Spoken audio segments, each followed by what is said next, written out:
Ya, halo semua, selamat datang di Horror Des. I'm your host Popok Kusen dan Sableng. Dan ini adalah episode ke-21 ya. Hari ini kita kedatangan tamu muridnya Eka Wong Suhuwong yang ya, kemarin Suhuwong. itu ya. Namanya Adi. Dia akan menceritakan tentang pengalamannya dengan Jin Kazama. Jin makhluk itu ya. Ini enggak Iya. usah didengerin. Dia lagi stres akhir-akhir ini kayaknya. Gitu aja sih. Ceritanya panjang, cuman satu. Biasanya kan ceritanya ada 3. Nah ini cuman satu aja. Tapi satu itu ya luas ceritanya. Pengalaman realnya dia. Luas ceritanya dari kejadian ini, kejadian itu, ini itu. Ya. Langsung aja dengerin sendiri ya. Terus Oke. habis itu kita balik lagi ke sini di Monster of the Week. Oke. Ya, halo, selamat datang di Horror Des episode ke-21 ya. Saya Popok Kusen. Saya Sableng. Dan hari ini kita kedatangan temennya Sableng. Dan ini juga muridnya si Eka Wong yang Muridnya. episode beberapa minggu yang lalu ya. Suhuwong. Suwong. Tapi bukan murid membasmi setan ya, bukan? Bukan. Pembasmi Bukan. Omyang dia. Beda. Beda Murid les pelajaran. Oh iya. Tuh, murid les belajar. Pak Wong itu pinter juga, jadi bagian ngelesi. Ya wes yuk. Nah, hari ini Ilmunya ilmu laduni kalau Pak Wong itu. Hari ini si Adi itu belum dikenalkan. Ya, nama saya Adi. Ya, gitulah. Saya muridnya Pak Wong dan Kakak pertama. Ya. Adi ini nanti mau cerita berapa cerita? Rencananya? ya satu cerita aja lah. Wah, satu cerita. Ya, jadi ini pertama kalinya ya dalam sejarah Horror Des. Ceritanya cuma satu, tapi ini ceritanya lama, panjang. Berkelanjutan. Masa berkelanjutan? Mungkin ada cerita di Nah, balik cerita. mungkin ya, jangan menebak-nebak. Kamu itu memasukkan kata-kata ke mulut orang. Kayak Ke telinga, buzzer. Saya itu toh persuasif, persuasif. Emang artinya apa persuasi? Mengajak. Betul loh? Ya udah. Gitulah, oke. Langsung aja silakan cerita pertama yang runtut aja. Pokoknya kamu ngomongnya santai, ngomong lurus wae, ndak usah nunggu kita nanggepin ya. Kita nanggepinnya cuma sesekali aja. Kecuali Sableng rodok cerewet mungkin dia Ya, nanggepi tiap 30 detik kan. Satu Tapi detik sekali. langsung silakan. Oke. ya saya mengalami jumpa dengan jin lah. Entitas yang maksud saya tuh saya nggak pernah nyangka ternyata ada eksistensi mereka di bumi ini gitu. Awal tuh karena saya punya om itu ingin ngobatin istrinya yang kena kanker payudara karena istrinya nggak mampu untuk berobat ke dokter. Akhirnya dikenalin orang, mau nggak kalau alternatif lewat mbah dukun. Gitulah. Terus habis itu mbah dukunnya nawarin ini nih, kita pakai jalan, kita ngundang jin gitu. Ya di suatu titik ketemulah, negosiasi dulu. Itu namanya minyaknya namanya apa ya saya lupa. Pokoknya harganya 300.000, mintanya 5 minyak katanya gitu. Berarti 1,5 juta aja sebenarnya. Ya akhirnya sama om saya ngomong, saya punyanya 500.000, gimana kalau maksudnya dari sana ada keringanan enggak gitu. Akhirnya disetujuin ya. Mulailah aku ikut ritualnya kayak gitulah. Yaitu Ritualnya apa aja? ritualnya ya baca Al-Fatihah, surat Ars, itu untuk mengundang jinnya itu. Ya dari kedatangan jinnya itu kita harus tutup mata benar-benar, terus kita harus dalam kondisi kusuk. Ya baru bisa mulai kita jinnya itu ngoperasi, mau tetek mengek itu di situ. Awalnya gimana? Apa disuruh masuk kemana dulu? Ya dimasuk ke ruang kamar kecil gitu. Terserah di mana aja lah. Di kamar om saya itu ada kamar tidur, itu kita kasur dikeluarin, nanti kita gitu di sana untuk prosesi pengundangan jin lah. Pertamanya cerita gitu awalnya masuk misal berdua ya, pasien dan kita itu masuk. Kalau syaratnya ya membaca Al-Fatihah 100 kali sama surat Ars itu ya untuk ini. Terus ya kita ngerapal dalam hati ya, pengen disembuhkan gitu ya. Dari mbahnya sendiri bantu ritualnya itu sampai jinnya datang untuk ngobatin. Ya udah gitu. Dia ngoperasi itu hanya pakai gunting dan kapas. kelihatan Nggak kelihatan karena kita suruh tutup mata semua. Cuman hasilnya itu bekas sobekan ini ada.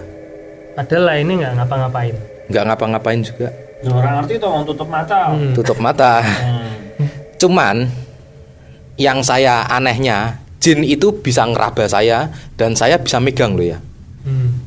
Ya saya sendiri bingung itu kayak kulit manusia. kayak manusia biasa, kayak manusia biasa. Cuman dengan suara yang parau, serak lah, dengan frekuensi juga beda. Di telinga ini kerasa beda. Dan jin itu bisa ngikutin kamu aja kamu keluar dari ruangan itu, kalau jinnya masih into ke kamu ya, masih in ke kamu ya ngikut aja, ngomong, "Tuan gimana hari ini?" Tadi ya tahu kegiatan-kegiatan ini apa yang saya lakukan itu. Terus lanjut sih tadi mendingan. Ya. Enggak, tadi Ya. kan terus dioperasi terus gimana? Yang lucunya lagi itu, yang saya kan pertama nggak percaya, mosok sih sampai kayak gitu. Paling ya juga nggak mungkin sembuh. Ternyata benar-benaran sembuh. Dia ngomong kalau ini sampai akar-akarnya, tekan oyotnya, kanker bisa diambil kok. Dan menurutku harganya murah juga ya. Segitu udah ini kayak BPJS gitulah. Terus dari sana apa harus kontrol lagi ke sana apa gimana? Oh ya, tetap masih harus kontrol, harus masih ini. Nah, disitulah maksudnya banyak kejadian yang tidak terduga-duga ada. Ya. Karena orang Indonesia kan word of mouth-nya kuat lah. Oh, ternyata bisa sembuh. Terus jadi gosip lah. Dan yang lucunya lagi ya, dari kampung sendiri sudah tidak suka untuk acara-acara kayak gitu tuh. Orang kampung kan tahu juga akhirnya kan. Itu nggak diterima juga. Sampai suatu saat motor saya itu diisi menyan semua. Karena saya kan jadi oknum ngikut-ngikut, lihat-lihat kayak gitulah. Saya bukan pelaku tapi nemenin aja lah. Kok seru ya, ada dunia yang berbeda dari dunia yang biasa kita hadapi sehari-hari gitu. Itu berarti setelah peristiwa itu kamu malah sama warga sekitar dikucilin lah sampai hari ini. Itu masih warga sekitar taunya ini aliran sesat. Oh, gara-gara berobat kui. Akhirnya mbak warga kayak itu di rumah omku itu banyak banget, maksudnya orang yang mau berobat lewat jinnya itu. Oh, jadi ommu malah buka praktek. kayak gara-gara setelah gara-gara itu sembuh ya, akhirnya banyak yang ini. Tapi warga sekitar juga yang berobat? Enggak, banyak dari warga lain juga. Enggak warga sekitar. Loh, berarti jadinya si dukunnya itu tinggal bareng Omo, tapi kenapa bukan ya, prakteknya di Omo? Malah yang lucunya di situ. Ada apa sih sebenarnya kayak gitu? Aku sendiri bingung ya, kenapa beliau nggak buka praktek sendiri aja? Malah dia akhirnya nempel tiap hari loh, hampir tiap hari. Namanya om saya kan ini terbuka sama orang, itu banyak direpotin lah oleh cuman bantu kegiatan-kegiatan seperti itu. Nanti kadang-kadang jinnya ngomong, Tuan nanti kita ritual di kuburan ini ya, Tuan kita nanti ritual di ini ya. Itu hampir tiap hari itu, sampai yang om saya itu sampai jenuh sendiri akhirnya. Ngobatin ini, ngobatin itu. Tapi nggak komersil. Berarti jinnya sing ngikuti ommu, tapi dukune ora ono. Dukunnya pun sama saja. Pertama kan lewat perantara dukun kan. Lama-kelamaan jinnya sendiri juga menetap di rumah itu juga. Udah kayak keluarga sendiri. Dukunnya meninggal udah. Dukunnya belum, waktu itu sih masih belum meninggal, tapi kondisi dukunnya itu udah tua renta, kayak orang udah nggak sehat lah. Mungkin ya butuh orang yang kayak omku untuk dijadiin. Kayak ditransfer gitu ya. Dijadiin kayak dan wes omu setan slave atau gimana ya, nggak tahu ya. Omu komersil nggak bantu orangnya apa? Ini nggak ada komersil sama sekali. Niatnya ya bantu aja, tapi kenyataan pada akhirnya sangat-sangat merepotkan dengan kegiatan-kegiatan seperti itu. Pulang jam 3 pagi, kadang-kadang ke hutan-hutan. Ini tempatnya di sini Tuan, gini. Nggak dapat sesuatu nggak itu kamu? Dapat ya kayak ngambil pusaka atau apa gitu-gitu ya, pernah lah kayak gitu. Akhirnya kayak omku tuh dituntun ke arah-arah yang kayak gitu, akhirnya hampir nggak connect sama hampir gila realita lah. Ya akhirnya suatu saat rumah jinnya itu berbentuk cobek dan tanah liat itu dibuang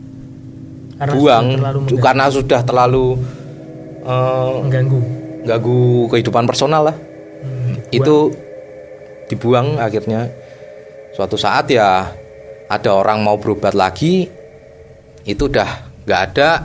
Omku ngomong sama dukunnya awal, Mbah Dasir itu, ini ada orang mau berobat lagi, gimana kalau ini dibuatin rumahnya lagi, gitu lagi.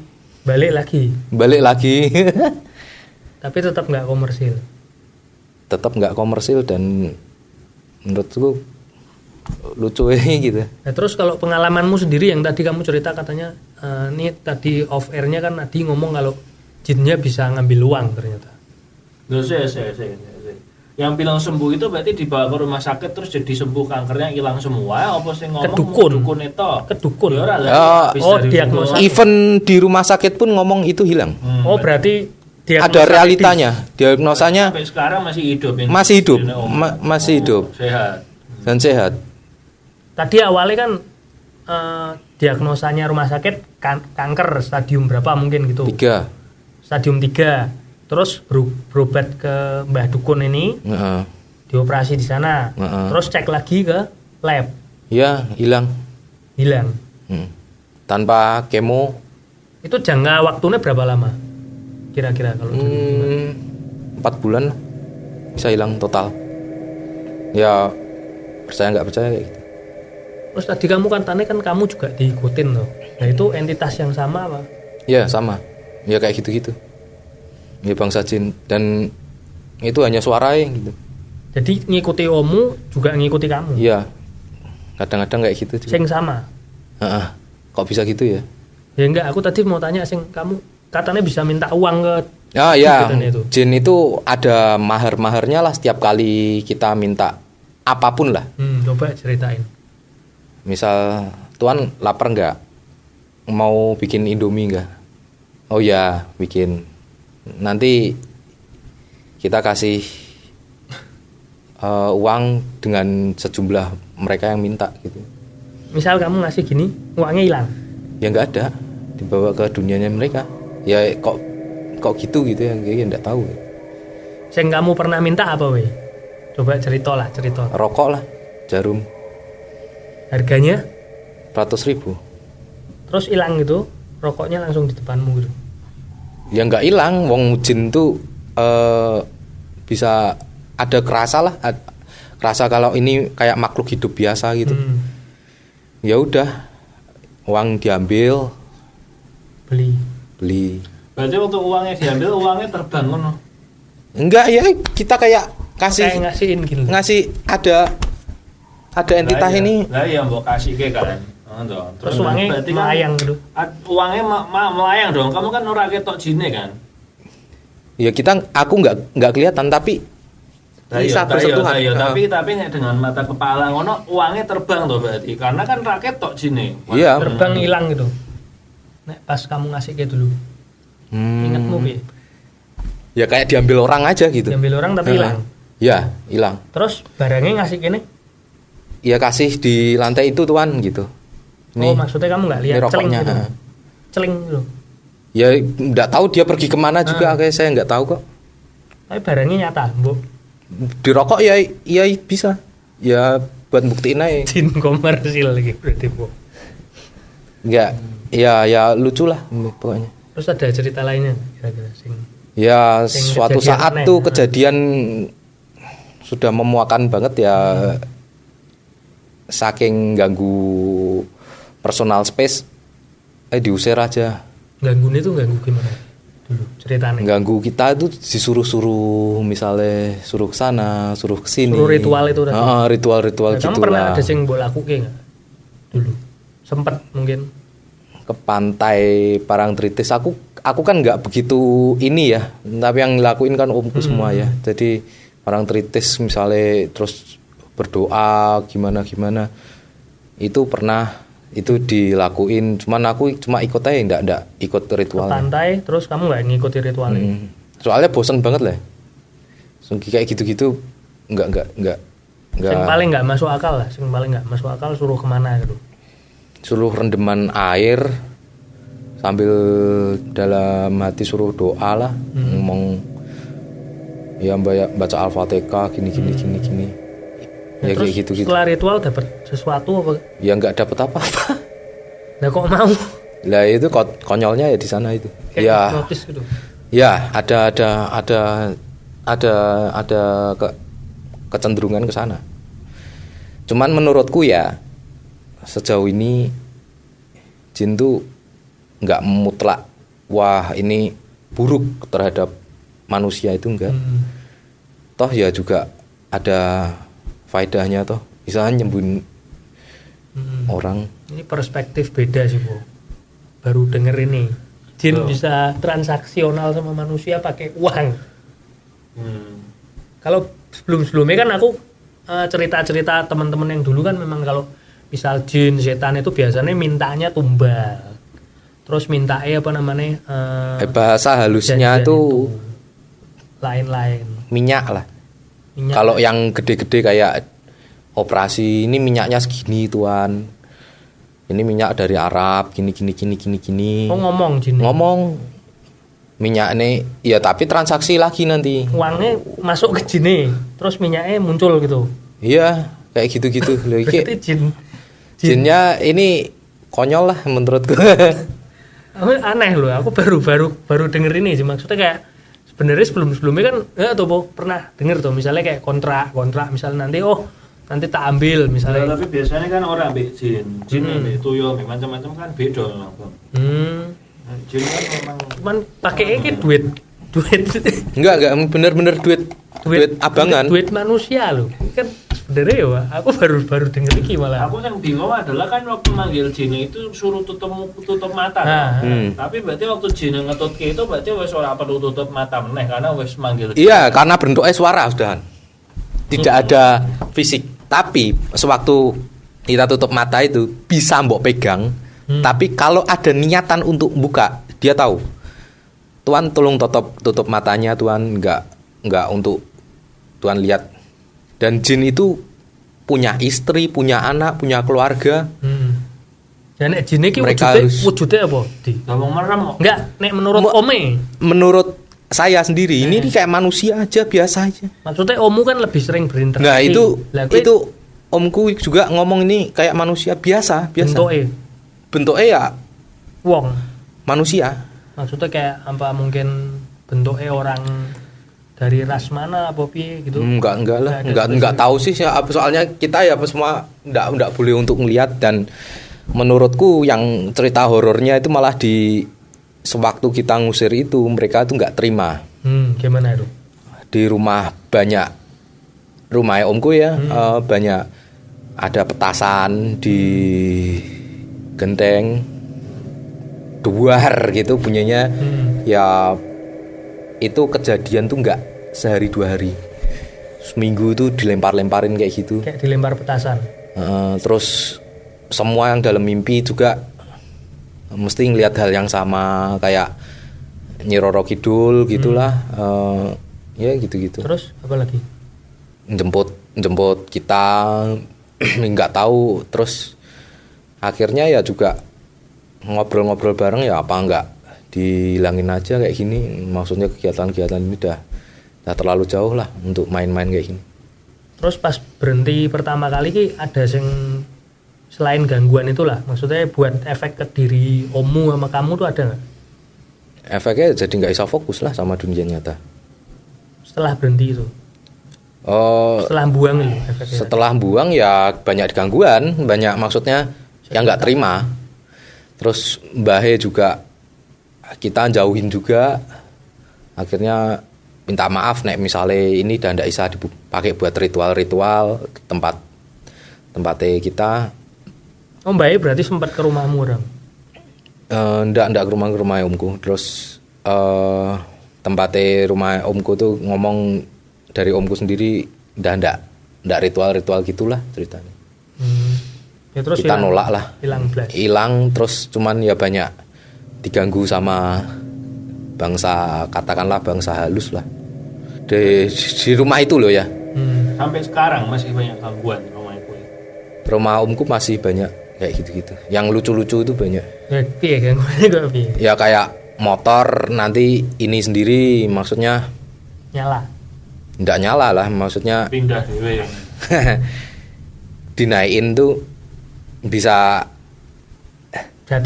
jatuh lah, itu entah orangnya yang pekok atau motornya yang ini. Cuman omku ngomong, nah ini gasnya nggak karuan, maksudnya nggak bisa saya kontrol. Di setel jin ini. Ya kayak gitu. Terus apa lagi? Dilempari petasan tuh tadi. Ya terus dipeni. Terus apa lagi ya? Penampakan mungkin? Nggak ada lah nempel penampakan. Terus gangguannya? Selama kita nggak ritual tuh dia nggak ada wujud loh. Tapi suara masih? Suara udah nggak ini. Cuman ya kayak gitu. Suatu saat ngimpi omku nikah lagi gitu. Ya berarti kalau nikah lagi berarti menurut adat kejawen katanya itu mau dipanggil yang kuasa katanya gitu. Mau mati ya itu dia nyari perlindungan dari nanti ilmu kejawen lagi gitu loh. Nyari ke tempat lain, dukun. Dukun lain lagi ya. Akhirnya jadi kayak nggak logis lah akhirnya. Jadi pikirannya tuh ini harusnya obatnya ke dokter biasanya, ini malah jadi terus kayak gitu. Istri ini nggak ada keluhan? Nggak ada. Jadi mari kalau sembuh ya sembuh udah. Cuman nggak diganggu juga, mungkin habis diobati. Oke lah, nggak ganggu karena kita yang ritual, kita yang keganggu gitu. Jadi kamu yang keganggu. Iya. Ya yang paling horornya lagi ya kita ditolak dari warga sekitar. Dimusuhi lah ya. Boro-boro praktek perdukunan gue. Ya mungkin lah kayak gitu. Tapi toh ya banyak yang sembuh kok. Mungkin kudune kamu harusnya minta bantuan sama Eka Wong. Oh ya bisa itu. Nah, iya toh. Ya, itu kayak Gojo Satoru soalnya. Kalau Eka Wong tuh kan mungkin bisa menyelesaikan masalahmu. Kayak pegadaian. Gimana Bu? Ada yang ditanyakan lagi lainnya? Saya masih bingung tadi. Aku lebih ke nganu sih, takjub sih. Ternyata kayak ngono ya. Dipanggil ya iso ngetutke. Berarti kan kayak suara-suara dengar suaranya itu yang denger ya kamu tak ada berarti. Ya, enggak kedengeran. Suara di kepala ngono kuwi tapi bisa nyentuh juga. Loh, ning iso nyentuh itu kan cuma nek pas ritual kan. Ya. Kuwi iki lho. Pas transaksi kuwi berarti ritual ya apa tidak? Pas ritual kita di malam itu tuh dia berwujud lah. Tapi kalau dia ngikutin itu suara toh dia nggak ada wujud tuh bisa. Berarti pas tetep rokok kuwi pas ritual. Ya. Aku pengen wujud iki. Ya wis lah. Nah, setelah ritual itu kan habis itu kita ya bisa ngobrol kayak kayak gini. Popo gini ya. Tapi ngobrolnya mbek mata merem. Ya sing lucunya ya kenapa harus merem ya itu juga skeptis juga saya. Dan yang lucu lagi aku kan pernah kepikiran kalau ini paling Mbah Dukunnya yang punya akal untuk. Terus kamu melek. Ini enggak ntar dulu. Mbah Dukunnya tuh bisa keluar tapi ini masih ada suara nih. Ada entitas ini nih gitu loh. Nah kan ini berarti real. Loh tapi kan gue merem. Gue orang jajal buka mata. Masa sini ngomong jangan dibuka. Pernah suatu saat ya karena saya jiwanya kan penasaran lah. Itu ada kayak bayangan besar. Cuman aku nggak lihat kayak gimananya. Ya nggak kayak manusia juga, tapi kayak bayangan besarnya berwujud hitam gitu. Cuman ya aku nggak berani nyentuh. Terus dia ngomong ini saya akhiri ya, karena di sini ada yang nggak ini nggak konsekuen dari omongannya gitu. Berarti rak gelem gitu loh. Cuman ya kalau kita pegang kayak manusia nih gitu. Kulit gini apa ada pakai baju, kita bisa ngeraba itu bisa, tapi namanya lampu mati, ini semua mati, ya memang nggak bisa lihat dengan jelas lah intinya. Tapi kok iso ngono ya? Aku juga kepikiran kok iso lihat mereka tuh gunain duitnya tuh buat apa nek ngono lho. Ya nggak tahu, beli sabu mungkin. Enggak lah, kamu nggak pernah nggak pernah cerita ke kamu mungkin masalah ekonominya dia ini kan susah tempat saya bagaimana gitu. Makanya enggak sampai segitunya lah. Dan misalnya permintaanmu aku njaluk duit, no? Mungkin bisa, tapi maharnya apa kan kita yang nggak tahu. Ya, kamu nggak pernah tanya apa ommu mungkin tetap ada tumbalnya ya. Mungkin loh ya. Aku nggak pernah tanya sampai segitunya lah. Ommu ya nggak pernah nyoba. Enggak, karena niatnya memang murni lah. Mungkin kalau niatnya mungkin jorok sedikit mungkin diganggunya lebih parah lagi mungkin. Niatnya murni, kita mau bantu buat orang bisa bermanfaat lah. Tapi tetap bayar lah. Kan intinya lah murni tetap. Tapi omku enggak dapat uang sama sekali loh. Ya, tapi dia nggak tuku minyak ereng. Itu kan duitnya semua masuk ke jin dan dukunnya mungkin. Jadi pasiennya bayar, kayak ommu ngasih kayak kecil. Iya. Enggak bati blas no. Enggak bati malah ngorot. Nah, iya. Malah mungkin kalau dibuat operasi ke dokter itu uang kayak gitu mungkin enggak bisa mungkin ya. Nah iya lah kerja ning jin rak digaji lah niki kerja bakti. Iya, kerja bakti lah. Jadi budak jin tapi kayak bayaran juga rak entuk apa-apa. Enggak dapat apa-apa. Iya toh. Dapatnya ya pengalamannya. Katanya pengalaman kan enggak bisa dibeli pakai uang. Iki ceritanya jadi kuwi to karyawan jin to iki to. Iya toh ya. Ngono ceritanya berarti magang ora dibayar. Yo magang ora dibayar to. Lah wong dikongkon-kongkon. Terus jine sing profit terus to. Lah tapi ommu mbek kamu enggak dapat duit to. Ya kita dapatnya ya kagumnya takjub ada kayak gini ya. Misalnya kamu tuku rokoknya dibati mbek jine, misalnya rokok jarum sak pak berapa sih? Iki kon bayar 1.000. Lah kon bayar 1.000 kan berarti 100.000 itu kan masih zaman dulu. Zaman biyen, pomene rokok lebih murah lah. Iki wis nanti rokok 16.000. Rokok zaman ya. Ini 100.000 lah, maneman yo. 100.000. Misalnya kayak gitulah. Intinya ini profit taking banget. Aduh. Dan nggak worth it-nya ya banyak pengalaman yang menurutku konyol gitu aja. Hitungannya orang masuk sih. Aku pengen jadi financial planner jin nih. Masa ngobati kanker 1,5 juta? Nah, murah. Rokok 100.000. Pokoknya salah hitung gitu. Mungkin transaksionalnya biar kita jadi slave lah. jadi budaknya mereka mungkin dipancing ya kamu dipancing kayak gitu ya selama berapa tahun wis jadi budaya itu udah jadi digatai loh bro jadi kacung lah.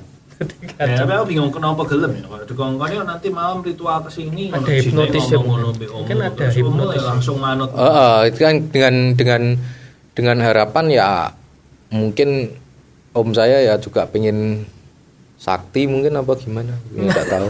Sakti tadi kongkon terus ya rak sakti deh ngono carane. Sekarang berarti masih ada ya ini ya sampai detik ini berarti memang masih mau manggil jin ngono ya iso dateng ke. Iya bisa. Bisa ya nah boleh kontak lah. Tapi rugi jin itu rugi, Bu. Ommu saiki ya wis buka anu wis lepas. Apa sidone dibuang kan kata buang. Terus buat lagi. Terus Mbah Dukone itu datang lagi ya ngasih rumah jinnya lagi, akhirnya dibuang lagi. Terus sekarang sudah enggak sama sekali lah. Tapi masih dimusuhi warga. Oh ya itu efek samping pasti karena di sana ya stigma negatif lah. Terstigma. Cancel culture. Coba kayak kawung lah. Cancel culture lah. Ya. Menurutku ya enggak jin enggak jelek-jelek juga, cuman ya mata duitan gitu ya. Yang jelek sih nek kok. Emang mata duitan jelek? Mata duitan ya mungkin buat jinnya baik. Buat kitanya enggak baik tuh, Bung. Diporoti terus kok. Entek tuh ya titik tuh ya. Tergantung kalau diporoti omong. Dan kita enggak dapat apa-apa loh, enggak. Oke, baiklah terima kasih ceritanya panjang sekali satu cerita serba-serbi soal jin. Aku enggak takut sama sekali sih tapi jujur karena memang lebih ke pengalaman ya pengalaman cerita horor ya. Ini kayak pengalaman buruk dengan jin. Dengan sedikit menyesal aku beri nilai 6 karena tidak akhirnya sama nilainya ya, sama aku nilai sama ya ini 6 ini yang pertama kali dapat 6 ceritaku ya 6 oke ya wes silakan mau kalau mau ngirim cerita serem bisa lewat Instagram DM @horor_des s-nya 3. Terus Adi kan udah kita kasih cerita nih, kamu mau promo ada di promo ke mungkin klub ya promo inilah guru saya Eka Wong. Itu guru saya yang paling saya cintai lah. Gimana? Ya dia sebenarnya sakti tapi macak koplak itu. Oke. Ya wes, thank you Di. Thank you Di.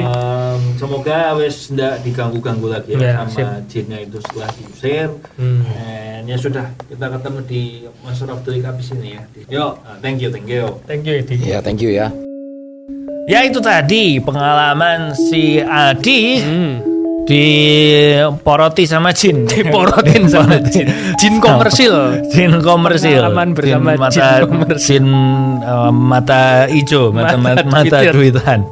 Dan sekarang waktunya buat Monster of the Week. Sekarang giliranmu apa aku? Giliranmu bos. Giliranku. Ya karena aku suka hal-hal yang berbau ke Jepang-Jepangan ya. Kemarin skip sekali Bu. Kok iso? Yo toh, special episode kita ngelondor terus. Ora ono to minggu lalu. Ora ono, masih jatahmu sekarang. Oke, jadi kita ke Jepang sekarang ya. Di Jepang ini ada monster atau siluman atau ya pokoknya makhluk lah ya yang namanya tofu koso. Tofu koso itu tofu artinya tahu, koso artinya boy. Wah, atau anak laki-laki. Nah, jadi ini bentukannya itu seperti anak-anak yang tingginya kurang lebih 1 meter ya. Berarti 1 meter ki umur beda 2 tahun. Umur 1 meter ki 3 tahun, 2-3 tahun. 5 tahun, 4-5 tahun lah. Oh, 4-5 tahun. Ya pokoknya men lah ya. Tingginya kurang lebih 1 meter. Terus dia ini biasanya pakai ini loh, topi caping samurai gitu loh. Kung Lao.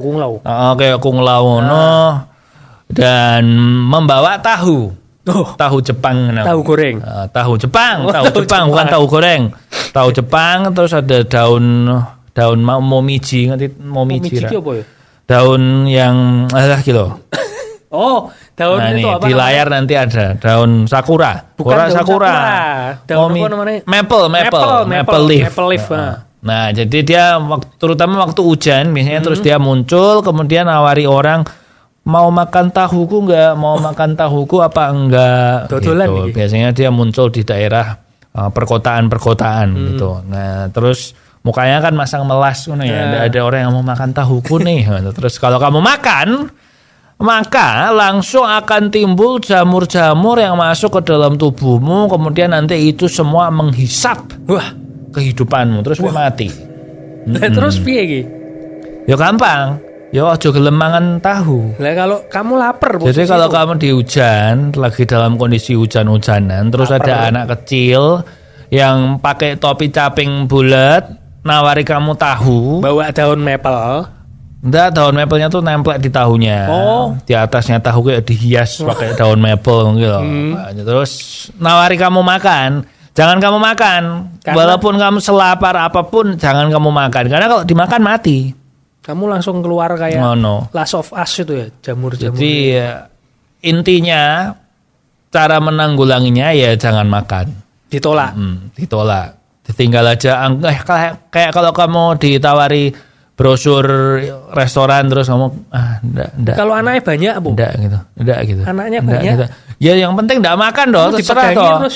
Lah kan enggak. Kamu dijejeli. Lo kan ora ngono. Kowe ora usah menciptakan monster baru dhewe. Iki monsternya pokoknya nawari, dia ora iso njejeli. Monsternya akeh gitu. Usah ya. Jadi biar perdebatan ini dilanjutkan nanti aja. Kalau ada cerita yang mau kamu ceritakan bisa kirim lewat Instagram. Ya, @horor_ndes S-nya 3. Langsung DM aja. Mau datang boleh, mau kirim-kirim cerita boleh. Langsung DM aja. Atau mungkin bisa di komen di YouTube kita. Kalau mau jadi narasumber juga boleh. Karena boleh, kita menyediakan kompensasi juga. Yaitu mukanya nggak disensor. Kalau narasumber. Kalau nggak narasumber mukanya disensor. Ya akan muncul. Saya Popo di sini, Sableng di sini, Jason di sana. Dan sampai jumpa lagi di Horror Desk selanjutnya.